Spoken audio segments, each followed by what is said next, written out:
dès que vous avez affaire à quelqu'un qui s'énerve, tout de suite, il faut que vous rentriez dans un autre chose, c'est-à-dire dans de la miséricorde. Il ne faut pas rentrer dans les nerfs. Vous voyez quelqu'un, il s'énerve. Lui, maintenant, il s'énerve parce qu'il a un problème. Une femme, elle s'énerve parce qu'elle a un problème. Un enfant, il s'énerve parce qu'il a un problème. Un patron, il s'énerve parce qu'il a un problème. Un employé, un voisin, un conducteur, un truc. Maintenant, si vous rentrez dans les nerfs avec lui, vous êtes rentré dans la vision mortelle de la vie. Mais il ne faut pas rentrer là-dedans. Il faut tout de suite rentrer dans la vie. Tout de suite. On rentre à la maison, la femme elle est énervée et tout. On s'assoit, on lui dit « Je peux t'aider, tu as besoin de quelque chose ?» Peut-être qu'il y a eu un... Tout de suite, on passe dans un dialogue de gentillesse, un dialogue de miséricorde. Et vous allez voir que dès que vous allez faire ça, les nerfs ils vont disparaître complètement. Pourquoi ? Parce que les nerfs ils sont absorbés par la miséricorde. La miséricorde, Rabbeinu dit, elle arrange les nerfs complètement. Rabbeinu dit qu'il faut toujours transformer les nerfs en miséricorde. Toujours. Il ne faut pas rentrer dans les nerfs. Parce que maintenant, lui, il a un problème. Vous allez rentrer avec lui dans le problème. Quelqu'un est en train de souffrir.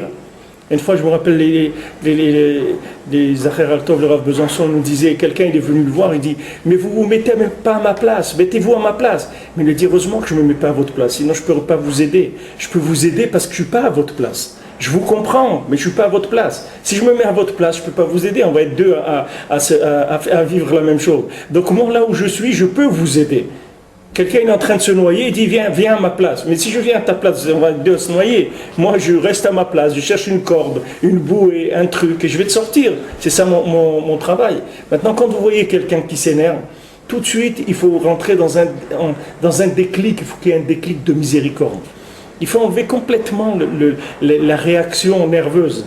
Ça il faut l'enlever de la vie. Parce que si on rentre dans la réaction nerveuse, ça veut dire qu'on est rentré dans la mort. C'est-à-dire la situation, c'est une situation mortelle. C'est-à-dire que situation on va sortir d'eux complètement aigri, complètement cassé, complètement dégoûté du tout. Après même quelqu'un, il ne va même pas manger son repas, il n'a plus envie de rien. C'est fini, il y a pas, parce qu'il y a une dispute qui est venue des nerfs de deux côtés. Rabbeinu dit pour se disputer, il faut être deux. Un, il ne peut pas se disputer tout seul. Donc maintenant, quand vous voyez quelqu'un qui veut se disputer avec vous, il faut lui dire, vous chercherez un autre partenaire. Mais c'est pas moi, va chercher un autre. Moi, tu ne peux pas me trouver à moi je ne veux pas me battre. Tu ne peux pas trouver moi, je veux t'aider, je ne veux pas me battre. Qu'est-ce que je peux faire pour t'aider maintenant ? Alors vous voyez, comme Rabbeinu dit, qu'il faut avoir pitié de la femme, etc. Toute sa vie, c'est difficile, et élever les enfants et tout. Sa façon de vivre, et sa soumission à son mari, tout ça, c'est beaucoup de choses qui rendent la vie pas facile. Alors l'homme, lui, il vient, il se met au même niveau. Mais il ne faut pas se mettre au même niveau. Ce n'est pas du tout le même niveau. Un homme, il dit un mot à sa femme, dur, méchant, etc. Mais ce mot-là, quand elle l'entend, c'est pas comme lui, il entend un mot d'elle. Lui, elle lui dit, ouais, mais toi, tu es un menteur. Bon, c'est ça. Ok.